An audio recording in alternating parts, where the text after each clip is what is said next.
নমস্কার, আমি অসীম অধিকারী। আজকে লোকসভা ভোটের অর্থাৎ লোকসভা 2024 ভোটের 17C অর্থাৎ অ্যাকাউন্ট অফ ভোটস রেকর্ডেড সেই নিয়ে আলোচনা করতে চলেছি। প্রথমে বলি, আপনারা যত ফর্ম আছে এরকম বুকলেট আকারে পাবেন, বিভিন্ন কালারের পাবেন। এবার এখান থেকে আপনাকে 17C গুলো ছিঁড়ে নিতে হবে। এই সব জায়গায় এরকম কাট মার্ক রয়েছে, এরকম ছিঁড়ে নিতে হবে। প্রথমে বলে দিই কতগুলো করবেন।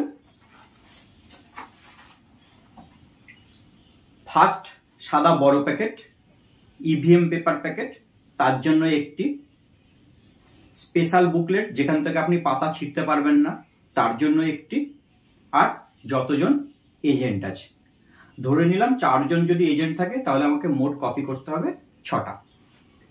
এবারে আসি বিশদভাবে বর্ণনায়। 17C কি করে ফিল আপ করবেন। Election to house of the people অবদিক দিয়ে আপনার অন্যান্য নামগুলো থাকবে। যেহেতু আমার লোকসভার জন্য তাই কি করব, লোকসভাটুকু রেখে বাদ বাকিগুলো কেটে দেবো। আমি ধরে নিলাম 27 শ্রীরামপুরের জন্য এই 17C কোনো একটি বুথের জন্য ফিল আপ করা হচ্ছে। সেই হিসাবে ধরে নিয়ে আমি লোকসভা 27 শ্রীরামপুর লিখলাম। বিধানসভা 195 জাঙ্গিপাড়া কনস্টিটিউয়েন্সি লিখলাম। Number and name of polling station 106 Patul AP school room 1। Block লেটারে লিখবেন, স্মল লেটারে লিখতে যাবেন না। Identification number of voting machine used at the polling station. Polling স্টেশনের জন্য সিইউ, বিইউ, ভিভিপ্যাট যে 3টে ব্যবহার করা হয়েছে তাদের নাম্বার এখানে লিখুন। তাই আমি একটি নাম্বার ধরে নিয়ে সিইউর নাম্বার লিখেছি, বিইউর নাম্বার লিখেছি, ভিভিপ্যাটের নাম্বার লিখেছি। যদি মক পোলের সময় আপনার কোনো ইউনিট চেঞ্জ হয় তাহলে শুধুমাত্র সেই সিঙ্গেল ইউনিটটি চেঞ্জ হবে। পোল চলাকালীন যদি 3টের মধ্যে কোনো একটি চেঞ্জ হয় তাহলে পুরো সেটটাই চেঞ্জ হবে। তাহলে কিন্তু নতুন সেটের জন্য কিন্তু আবার আপনাকে 17C আবার একটি ব্যবহার করতে হবে। কন্ট্রোল নাম্বার লিখেছি, ব্যালট নাম্বার লিখেছি, ভিভিপ্যাট লিখেছি। এবার হচ্ছে আমার ভোটার লিস্টে কতজন ভোটার আছে সেটা আগে আমরা ভোটার লিস্ট দেখে আমরা মার্ক কপি থেকে পেয়ে গেছি। 1 number point, total number of electors assign to the polling station. আমি ধরে নিলাম পোলিং স্টেশনে মোট ভোটার 800। এর সঙ্গে যারা ইডিসি ভোট দিচ্ছেন তারা এর সঙ্গে কিন্তু ভোটার লিস্টে ভোটার হিসাবে অ্যাড হচ্ছেন। তাই ভোটার লিস্টে যদি 800 লাস্ট সিরিয়াল থাকে তার সঙ্গে মনে করুন 4 জন ভোট দিয়েছেন ইডিসি দিয়ে, প্লাস 4 সমান সমান 804 এরকম লিখবেন। 804 সমান সমান 800 প্লাস 4 উইদিন ব্র্যাকেটে ইডিসি। তাহলে ওই বুথের জন্য ভোটার হয়ে গেলেন 804 জন। তাহলে কতজন ইডিসি ভোট দিচ্ছেন আগে থেকে জানতে পারছেন না, পোল শেষ হয়ে গেল তখনই কিন্তু আপনারা জানতে পারলেন ওই বুথে মোট কত ভোটার হবে। শুধুমাত্র ভোটার লিস্ট অনুযায়ী সংখ্যাটা লিখে নিলেন, ইডিসি সংখ্যাটা পরে লিখলেন। এবার আসুন 2 নম্বর পয়েন্টের দিকে দেখুন আর 6 নম্বর পয়েন্টের দিকে দেখুন। 2 নম্বর পয়েন্টে বলছে 17 এ রেজিস্টারে কত ভোটার নথিভুক্ত হয়েছে, আর 6 নম্বর পয়েন্টে বলছে ভোটিং মেশিনে আপনি টোটাল বটম চাপলে কত পোল হয়েছে দেখতে পাচ্ছেন। আমি ধরে নিলাম 17 লাস্ট সিরিয়াল নম্বর 700। যদি 700 হয় এখানে কয়েকটি ঘটনা আছে। সেটা হচ্ছে 49 ওতে কোনো ভোটার যদি ভোট দিতে অস্বীকার করেন, 49 এম এ কেউ ভোট দিতে গিয়ে সবার সামনে বলে দিলেন আমি ওই প্রার্থীকে ভোট দিয়েছি, অর্থাৎ ভোটের যে নিয়ম সেটা তিনি মানলেন না, অর্থাৎ আপনি তাকে ভোট দিতে দেবেন না, সেই ধরনের একটা ঘটনা ঘটতে পারে। এই দুটো জিনিস যদি ঘটে তাহলে কিন্তু আপনার 17A তে যে সংখ্যাটা আপনি লিখছেন সিইউতে ভোট পেয়েছেন যে টোটাল সংখ্যাটা সেটা কিন্তু আর মিলবে না। যদি এই ধরনের ঘটনা না ঘটে থাকে তাহলে 17 এর 700 সংখ্যার সঙ্গে কন্ট্রোল ইউনিটের পোল হওয়া সংখ্যা কিন্তু আপনার মিলে যাবে। এটা কিন্তু অবশ্যই একটুখানি খেয়াল রাখবেন। তাহলে আমি ধরে নিলাম এক্ষেত্রে আমার 49 ওতে কোনো ঘটনা ঘটেনি, 49 এম এতেও কোনো ঘটনা ঘটেনি, তাই আমি এই দুটোকে নীল লিখে দিলাম। নীল লিখে দিলাম। এবার আসছে এখানে test vote. Test vote, test vote কি? টেস্ট ভোট হলো কোনো ভোটার ভোট দিতে এসে ভোট দেওয়ার পর এসে বলছেন আমি যাকে ভোট দিয়েছি ভিভিপ্যাটের স্লিপে অন্য প্রার্থী শো করেছে, তখন যে ভোট পুনরায় ওই ভোটারকে দিয়ে করানো হয় সেটাই হলো টেস্ট ভোট। তাহলে টেস্ট ভোটের ক্ষেত্রে ওই ভোটারের কিন্তু একবার এন্ট্রি করে তার একবার ভোট হয়ে গেছে, আর টেস্ট ভোট হওয়ার জন্য কিন্তু আবার 17 এতে ফিল আপ করে আর একবার ভোট দেওয়ার প্রসিডিওর রয়েছে, যেটা 49 এম এ রুলে পড়ছে। তাহলে যদি টেস্ট ভোট হয় তাহলে ওই ভোটার পুনরায় নথিভুক্ত হচ্ছে। এক্ষেত্রে কিন্তু এই পুনরায় নথিভুক্ত যেহেতু হচ্ছে তাহলে সেটা কিন্তু বাদ দেওয়ার কোনো বিষয় থাকছে না। অর্থাৎ মোট ভোটার থেকে টেস্ট ভোট বাদ দিয়ে কিন্তু কোন রকম সিইউর যে ভোট সেটা কিন্তু ক্যালকুলেশন হচ্ছে না।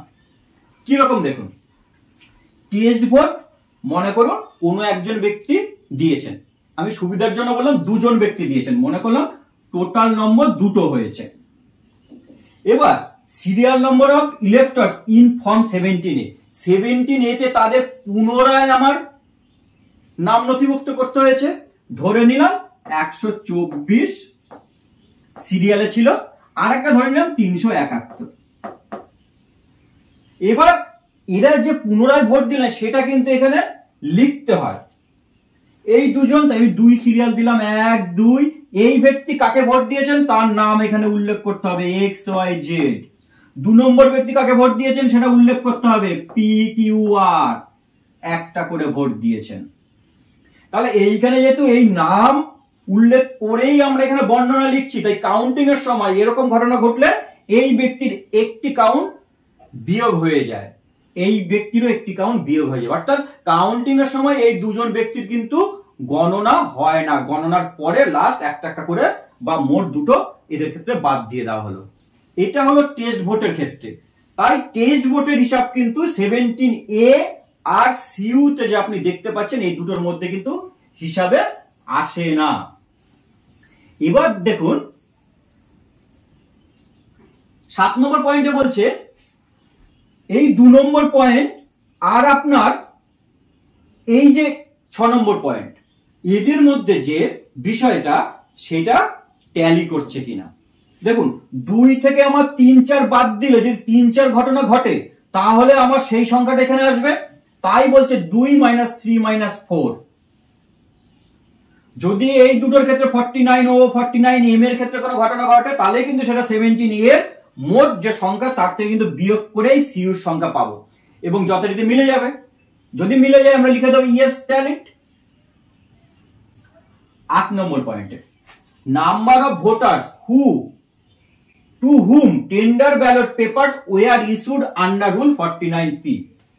সেখানে টেন্ডার ভোট হয়েছে কিনা, সাধারণত হয় না। টেন্ডার ভোট কি, কোন ভোটার ভোট দিতে এসছেন, দেখা গেল তার সিরিয়াল নাম্বারে ওই ভোটার লিস্টে সেখানে আমরা ক্রস লাইন টেনে দিয়েছি, অর্থাৎ তার ভোট অন্য কেউ আগে দিয়ে গেছে, সেই ধরনের ক্ষেত্রে টেন্ডার ভোট ঘটে।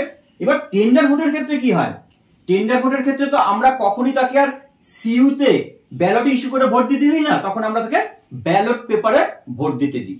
আমি ধরে নিলাম আমার বুথে কোন রকম টেন্ডার ব্যালট ইস্যু হয়নি, তাই আমি নীল লিখে বেরিয়ে যাব। আর কতগুলো আমি টেন্ডার পেপার পেয়েছি, ব্যালট পেয়েছি সেটা লিখতে হয় 20টা পেয়েছি, 20টা ফর্ম এত থেকে ফর্ম এত। যদি আমার টেন্ডার ভোট হয় তাহলে আমি সংখ্যাটা এখানে লিখব। মনে করুন সংখ্যাটা আমার একজন ভোট দিয়েছে টেন্ডার ভোট, তাহলে একজন যদি ভোট দেয় তখন আমরা কি করব, লাস্ট যে টেন্ডার ব্যালটের সিরিয়াল নাম্বার সেটা আমরা ইউজ করব। ইস্যু টু ইলেক্টর তখন 1 লিখব, লাস্ট সিরিয়াল নাম্বারটা তাহলে লিখব, আর ফেরত দিয়েছি কত লিখব। আর যদি এরকম ঘটনা না ঘটে, যদি নীল লিখে দিই, তাহলে রিসিভ কত পেয়েছি, ইস্যু কত হয়েছে 0, নট ইস্যুড অ্যান্ড রিটার্ন কত রিটার্ন করছি, আবার এই সংখ্যাটাই লিখে দেবো 20, এখানে যে সংখ্যাটা আমরা রিসিভ করেছিলাম সেই সংখ্যাটাই এখানে লিখে দিলাম, 20টা পেয়েছিলাম লিখে দিলাম। 10 নম্বর পয়েন্টে পাবো অ্যাকাউন্ট অফ পেপার সিলের হিসাব। এখানে পেপার সিল বলতে বোঝানো হচ্ছে গ্রিন পেপার সিল, অর্থাৎ যেটা আমরা সিইউর প্রিন্ট বা রেজাল্ট সেকশনের ইনার ডোর বন্ধ করে আউটার ডোর বন্ধ করার সময় পুরোটার ক্ষেত্রে আমরা গ্রিন পেপার সিল আমরা ব্যবহার করি। গ্রিন পেপার সিল কিরকম দেখতে তার ভিডিও আমি অলরেডি আগেই করেছি। এরপরে আসছি 10 নম্বরের বিস্তৃত বর্ণনায়। দেখুন 10 নম্বর পয়েন্টে বাদিকে রয়েছে সেই পেপার সিল যা আমরা রিসিভ করেছি ব্যবহার করেছি তার হিসাব, তারই ডান দিকে রয়েছে পোলিং এজেন্টদের সই। পোলিং এজেন্টদের সই করিয়ে তাদের কিন্তু উইদিন ব্র্যাকেটে তাদের পার্টি নাম লিখে দিতে বলবেন।